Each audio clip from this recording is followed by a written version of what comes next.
Assalamualaikum warahmatullahi wabarakatuh. Kesempatan kali ini kita akan mempelajari tentang jenis metode penelitian kualitatif. Yang pertama ada etnografi, yakni studi mendalam tentang perilaku yang alami terjadi di suatu budaya atau kelompok tertentu untuk memahaminya dari sisi perilaku. Dan etnografi ini dilakukan dengan observasi dan wawancara langsung di lapangan serta mempelajari dokumen yang berkaitan secara rinci, sehingga hal ini membutuhkan waktu yang lama. Etnografi ini datanya dianalisis ketika di lapangan sesuai dengan konteks saat data dikumpulkan.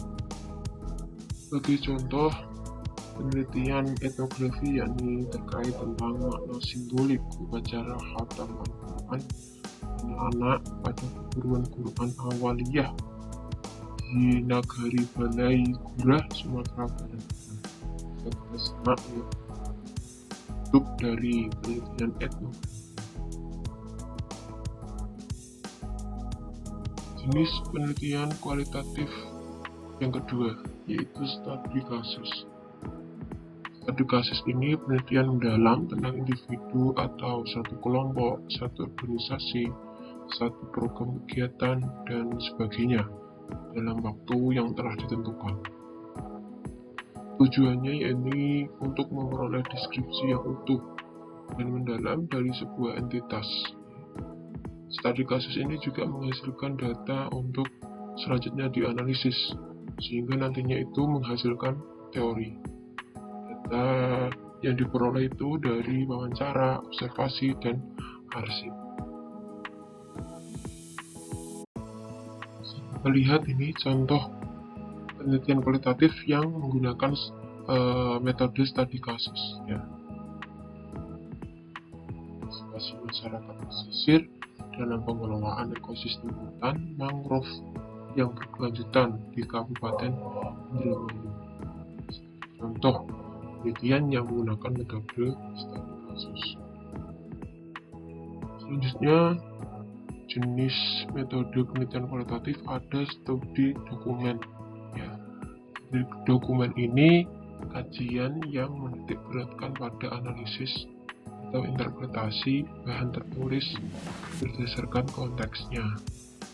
Dan bahannya itu bisa berupa catatan yang sudah dipublikasikan, contoh buku teks, surat kabar, majalah, film, catatan harian, naskah, artikel, dan sejenisnya. Untuk memperoleh kredibilitas yang tinggi, peneliti itu harus yakin bahwa naskah-naskah tersebut otentik atau asli, ya, bukan keasliannya. Penelitian jenis ini juga bisa menggali pikiran seseorang yang tertuang di dalam buku atau naskah-naskah yang sudah dipublikasikan. Bagi contoh studi dokumen nih, ya, dengan judul studi dokumentasi dalam proses produksi pementasan drama bahasa Inggris. Nah ini ya contoh daripada jenis penelitian yang menggunakan metode studi dokumen. Jenis metode yang selanjutnya yaitu naratif. Ya, naratif ini studi terhadap hidup suatu individu manusia, di mana peneliti mewawancarai secara mendalam satu atau lebih individu untuk mendapatkan cerita hidupnya. Cerita narasi. Kemudian informasi yang didapatkan diceritakan ulang oleh peneliti dan seringkali di akhir itu dikombinasikan dengan cerita hidup peneliti sehingga menjadi kolaboratif naratif. Hanya digabung-gabungkan seperti itu. Sebagai contoh, penelitian yang menggunakan metode naratif. Studi naratif pola asuh orang tua pelaku biseksual, ya. Contohnya bisa dilihat.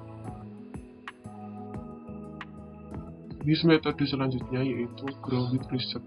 Ya, penelitian ini berdasarkan fakta dan menggunakan analisis perbandingan dengan tujuan untuk melakukan generalisasi empiris, kemudian menetapkan konsepnya bagaimana, membuktikan dan mengembangkan teori, serta menentukan seberapa jauh suatu kasus berlaku secara umum.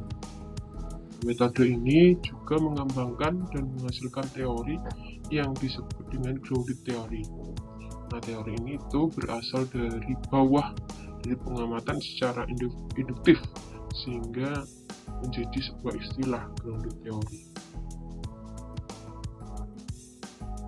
Sebagai contoh jenis metode ground research ya bisa dilihat, yaitu dengan ada penelitian yang berjudul konsep diri pada masyarakat Mentawai yang memakai tato. Jadi, dalam penelitian ini menggunakan yang namanya grounded research.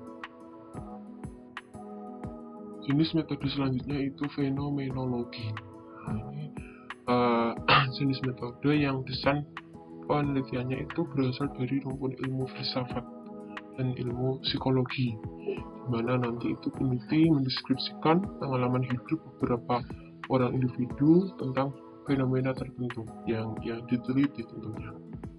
Subjeknya itu individu yang mengalami suatu fenomena yang diteliti.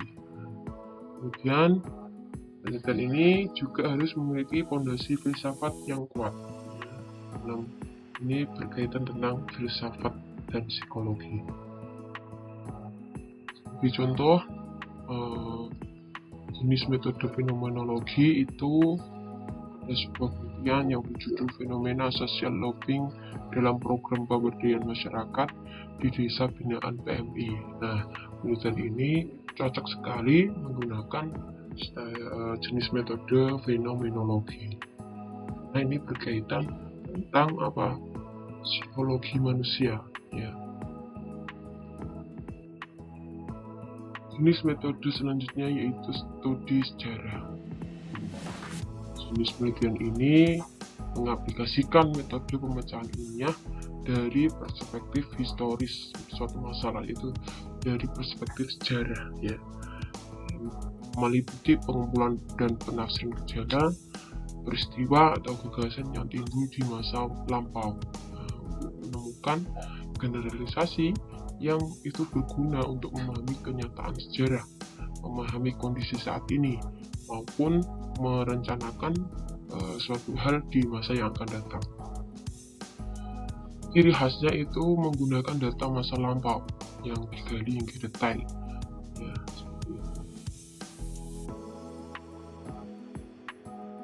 Contoh studi sejarah yaitu dalam penelitian Namira Yasmini yang berjudul penerapan metode sejarah lisan pada buku Perempuan Berselimut Konflik karya Reni Nuryanti.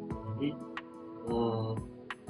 kaitan tentang sejarah, jadi menggunakan metode studi sejarah. Sekian penjelasan pada kesempatan kali ini.